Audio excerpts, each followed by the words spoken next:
This is a video in clinical medicine from the New England Journal of Medicine.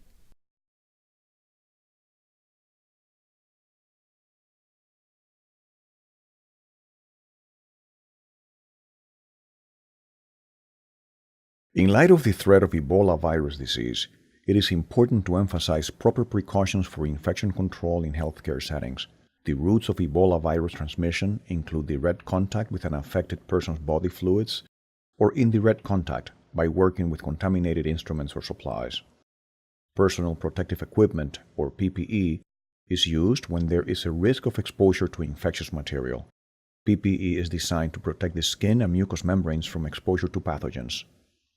Healthcare workers using PPE to guard against contamination with Ebola must remember these three principles.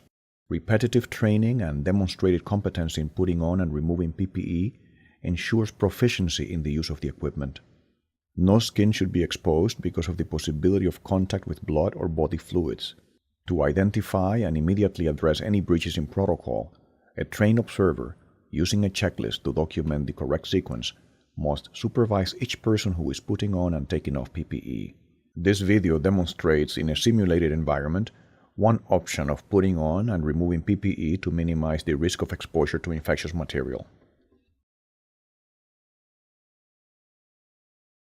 Protection against Ebola includes standard, contact, and droplet precautions. PPE for Ebola includes gloves, boot coverings, gowns, respirators, hoods, aprons, and full face shields. Disposable medical gloves with extended cuffs should be used. 2 pairs of gloves should be worn for an additional layer of protection. Boot coverings also should be disposable, covering up to the mid-calf. Gowns should be fluid-resistant or impermeable, depending on the patient and circumstances presented. These recommendations may be updated as guidance decisions change. Gowns should cover the body at least from the neck to the mid-calf. Gowns with integrated thumb hooks may help secure the sleeves over the inner gloves. Although Ebola has not been shown to be airborne, precautions should be taken in case aerosol-generating procedures such as cardiopulmonary resuscitation and endotracheal intubation are performed. Disposable N95 respirators, certified by the National Institute of Occupational Safety and Health and previously fit-tested by occupational health officials, should be used along with a disposable surgical hood and full face shield that protects the head and neck. Disposable fluid-resistant aprons that cover the torso down to the mid-calf should also be worn for additional coverage when a patient has diarrhea or is vomiting. The demonstrations in this video show a putting on and taking off sequence for one type of PPE that has been recommended for care of patients with Ebola in United States hospitals. Healthcare settings with limited resources, such as field hospitals without running water or adequate medical supplies, may have different PPE recommendations and protocols. Prior to putting on PPE, bear in mind that you may be wearing your equipment in a potentially warm environment for an extended period of time. To minimize discomfort during patient care, you should be prepared, including using the restroom before putting on PPE. If you wear prescription glasses, make sure they are secure on your face. PPE should be put on near the patient's room, either in a clean room or in a marked area in the hallway. Clean PPE should also be stored in this area. Before entering the area where PPE is put on, change into scrubs and ensure that a trained observer is available. Change into washable shoes. Secure long hair or bangs, and ensure that all personal items such as jewelry and pagers have been removed. Enter the PPE donning area and visually check the integrity of your equipment. The trained observer will use a checklist to review the correct sequence of events and read aloud the process to you. Before handling any PPE, clean your hands with an alcohol-based hand rub. When your hands are dry, put on the first pair of gloves. Next, sit down and put on boot coverings over your washable shoes. Insert your arms through the sleeves of the gown, ensuring that the cuff of each inner glove remains under the sleeve. Overlap the gown in the back and then secure the ties. Cup the outside of the respirator in your dominant hand, with the pliable nasal strip at your fingertips and the 2 straps hanging freely around your hand. Bring the respirator to your face. Secure the lower strap around the back of your neck and secure the upper strap behind your head. Mold the pliable nasal strip against the bridge of your nose. Perform a seal check. Begin by covering the respirator and inhaling deeply and quickly. The respirator should slightly collapse inward. Next, place your hands around the respirator. Exhale and determine whether there are any air leaks around the mask. If the respirator fails to collapse or if air leaks from the side, remold the nasal strip and adjust the positioning of the respirator on your face. Next, place the hood over your head, ensuring that it overlaps the gown, covers your head and neck fully, and extends to the shoulders. If you are using an apron, place your head through the opening at the neck. Have the observer secure the ties in the back. Next, put on the second pair of gloves. Extend the set of gloves over the sleeves of the gown. Place the face shield over your hood, with the cushion resting on the forehead and the strap on the back of your head. Adjust the elastic strap if necessary to ensure snug fit. The trained observer must now verify the ensemble and ensure that you can move comfortably without compromising the integrity of your PPE. Disinfect your outer gloves with an alcohol-based hand rub. You are now ready to enter the patient's room.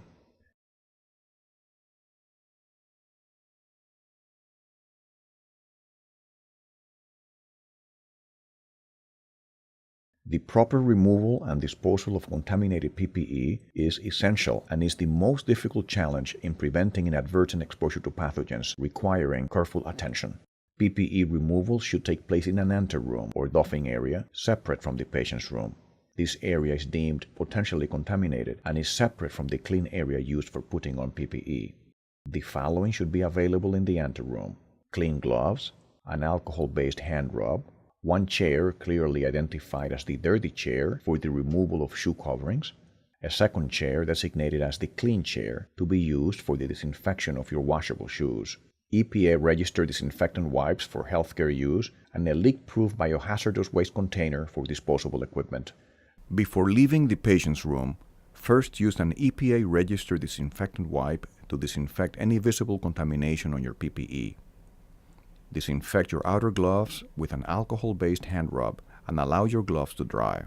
Ensure that a trained observer is available in the anteroom to supervise the PPE removal process using a checklist that remains in the anteroom and to watch meticulously for any breaching protocol. It is important for the trained observer to wear a fluid-resistant or impermeable gown, a full face shield, 2 pairs of gloves, and impermeable boot coverings. Enter the anteroom when indicated by your trained observer. Once in the anteroom, conduct another inspection of your PPE and disinfect any visible contamination with a disinfectant wipe. Disinfect your gloves. If wearing an apron, break the strap behind your back. Break the strap that is securing the apron around your neck and pull the apron away from your body, rolling it inside out. Discard it in the biohazardous waste container. Inspect your PPE again for visible contamination or tears. If visual contamination remains, wipe the area again with a disinfectant wipe. Disinfect your gloves. Next, sit down on the designated dirty chair to remove your boot covers. Grasp the heel of one shoe covering and slowly pull it off your leg and foot. Be careful to avoid touching your scrubs and shoes. Dispose of the boot covering in the biohazardous waste container. Repeat for the other boot covering. Afterward, rise, step away from the dirty chair, and disinfect your outer gloves. Remove the outer gloves by grasping the glove of the other hand at the wrist. Pull from the exterior side of the glove and turn it inside out, with the contaminated exterior folded inside. Hold the removed glove in the double-gloved hand. Slide a single-gloved finger under the wristband of the remaining outer glove. Gently pull off the glove so that it is now inside out, forming a bag for the 2 gloves, and discard. Disinfect the inner pair of gloves. Next, remove the face shield.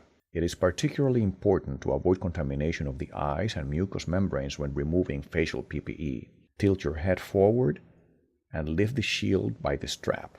Bring it above and away from your head without touching the shield itself and discard it in the biohazardous waste container. Disinfect your gloves.